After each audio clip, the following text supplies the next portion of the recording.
Depan kita juga harus tambah tanam kelapa sawit. Nggak usah takut. Apa itu katanya apa? Membahayakan apa itu deforestation, ya kan? Namanya kelapa sawit ya pohon, ya kan? Siap Pak Presiden.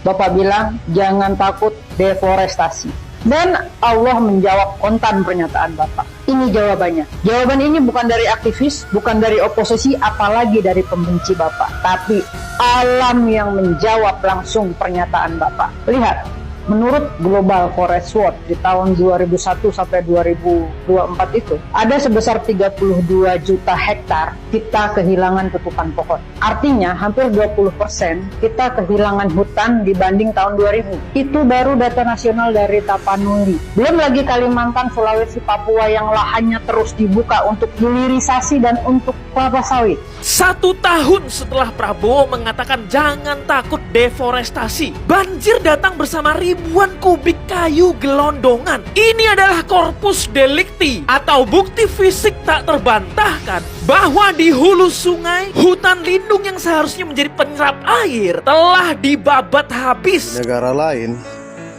kalau kita perhatikan, presiden, perdana menteri, pejabat-pejabatnya jaga sikap, jaga omongan. Mereka takut sama rakyatnya. Bahkan setiap ada kesalahan mereka kecil pun mereka minta maaf. Bahkan ada yang mundur kesalahan kecil.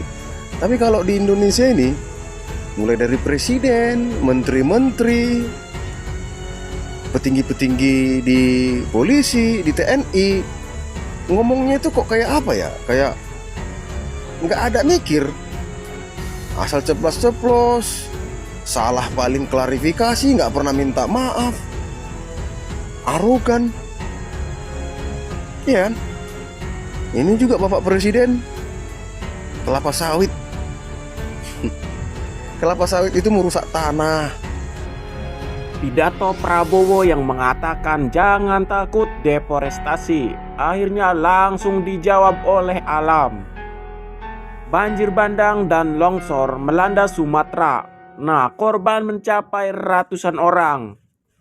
1 tahun setelah pidato Prabowo yang mengatakan jangan takut deforestasi, banjir pun datang bersama ribuan kubik kayu gelondongan. Nah, ini adalah jawaban telak untuk Prabowo.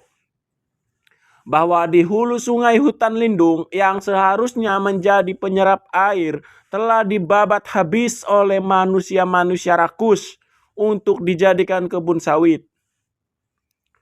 Akhirnya tagai Freeport Sumatera menggema usai banjir bandang dan longsor melanda beberapa wilayah di Aceh, Sumatera Barat, dan Sumatera Utara sejak 24 November 2025. Badan Nasional Penanggulangan Bencana menyebut korban jiwa di 3 provinsi telah mencapai sedikitnya 303 orang dan lebih dari 200 lainnya masih hilang. Bencana ini menuai sorotan berbagai pihak terutama setelah banjir membawa gelondongan kayu bahkan hingga ke laut. Gelondongan kayu terbawa banjir di wilayah Kabupaten Tapanuli Selatan, Tapanuli Tengah, Sibolga, juga Padang. Bahayakan apa itu deforestation, ya kan? Namanya kelapa sawit ya pohon. Kalau seandainya Bapak mengatakan bahwa kelapa sawit adalah pohon, ya betul, namanya pohon kelapa sawit. Akan tetapi fungsinya tidak sama seperti pohon pada umumnya. Fakta menunjukkan bahwa kelapa sawit itu tidak mampu menyerap air sebanyak pohon pada umumnya. Ini adalah data. Dan terbukti juga bahwa banyak satwa liar yang pada akhirnya datang ke pemukiman warga akibat rumahnya ditebang. Kalau seandainya pohon sawit ini adalah hutan belantara, kenapa mereka tidak nyaman tinggal di daerah sana? Kenapa mereka harus datang ke pemukiman warga untuk mencari makan? Semoga penebangan hutan di Indonesia ini dihentikan hanya untuk memperkaya segelintir para elit doang. Terima kasih. Halo guys, terkait bencana di Sumatera, di Aceh, Medan, ya, Sumatera Utara, Sumatera Barat, dan sekitarnya. Nah, akhirnya ada statement dari Pak Prabowo untuk segera ditangani oleh anak buahnya. Semoga ini serius ya. Karena begini, saya rasa memang bencana ini bukan karena cuaca ekstrim, tapi memang jelas karena bencana ekologis akibat alih fungsi hutan. Jadi harusnya ini disadari sejak lama ya. Jadi bukan malah justru menanam memberi statement jangan takut menanam kelapa sawit, tambah terus kelapa sawit, nggak peduli dengan deforestasi. Ini kenapa? Apa yang bisa kita harapkan jika presidennya bicara seperti ini? Kita lihatlah kemarin kan ada gajah yang kebingungan di kebun kelapa sawit karena hilang habitatnya. Jadi bukannya malah justru memerintahkan tentara, polisi menjaga kebun-kebun kelapa sawit. Karena ini aset negara atau aset perusahaan. Karena kalau memang ini benar, Pak Prabowo ini memiliki tanah hampir 500 juta hektar yang berupa kelapa sawit. Belum lagi adiknya. Jadi ya semoga saja pernyataan Pak Prabowo ini serius. Tapi kenapa ya? Kok nggak dinyatakan sebagai bencana nasional? Apa nggak seserius itu? Salam. Ke depan kita juga harus tambah tanam kelapa sawit. Gak usah takut. Apa itu katanya membahayakan. Deforestation. Kelapa sawit ya pohon. Ada daunnya kan. Kok dia menyerap karbon dioksida dari mana? Kok kita dituduh? Yang boten-boten aja itu orang-orang. Siap Pak Presiden. Bapak bilang jangan takut deforestasi.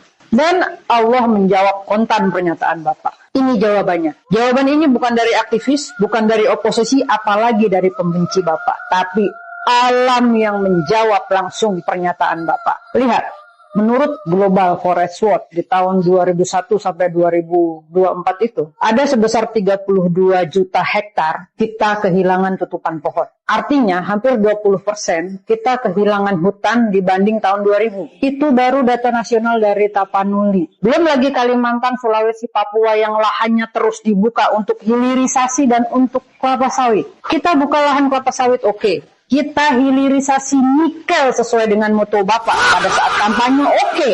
Tapi yang mati duluan itu siapa? Yang Bapak bunuh itu siapa? Hutan dan rakyat Indonesia. Jadi yang mau dikejar ini apa? Devisa negara, tambang yang nilainya miliaran dolar. Ditutup oleh sembako penduduk sekitar. Bapak lihat lagi habitat gajah Sumatera. Bapak rela mengorbankan mereka. Mereka juga adalah penghuni bumi Nusantara ini. Mereka berhak hidup.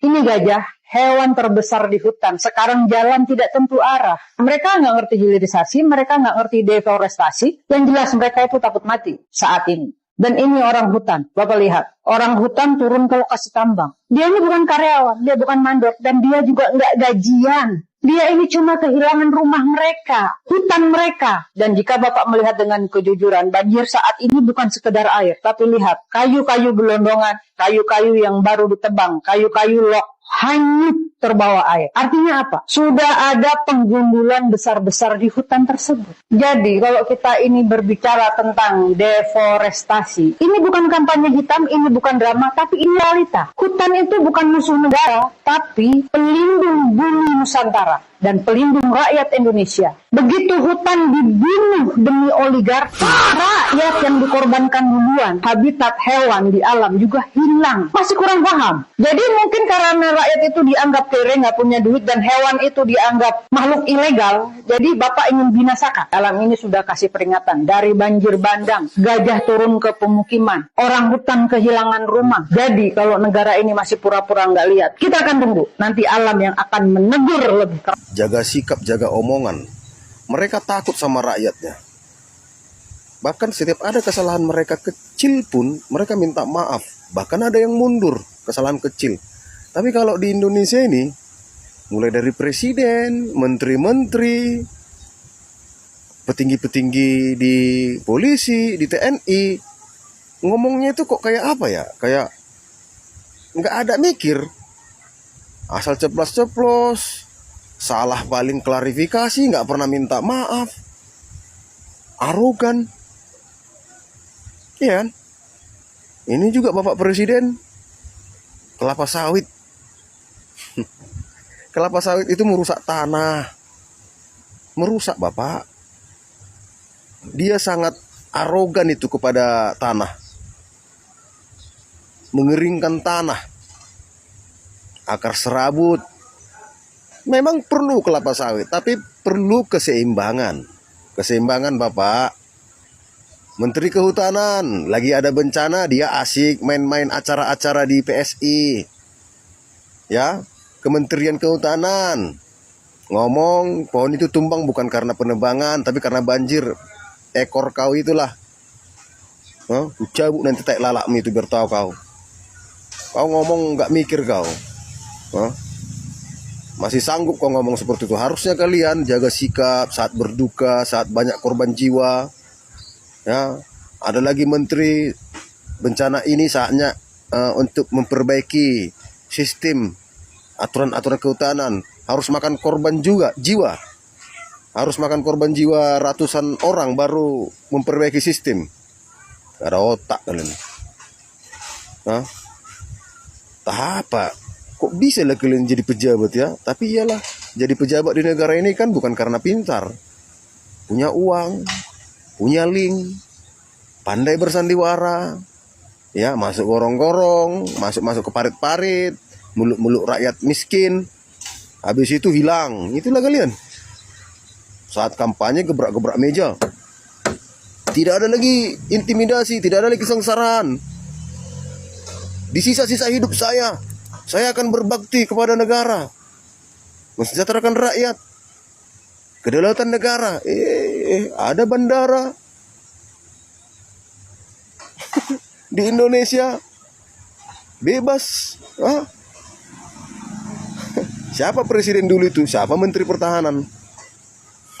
Udahlah, suka-suka kalian lah, aturlah situ atur. Perkaya diri kalian aja lah ya. Perkayalah diri kalian. Ya, lahan ratusan ribu hektar, ya kan? Perkayalah. Mana bapak kita?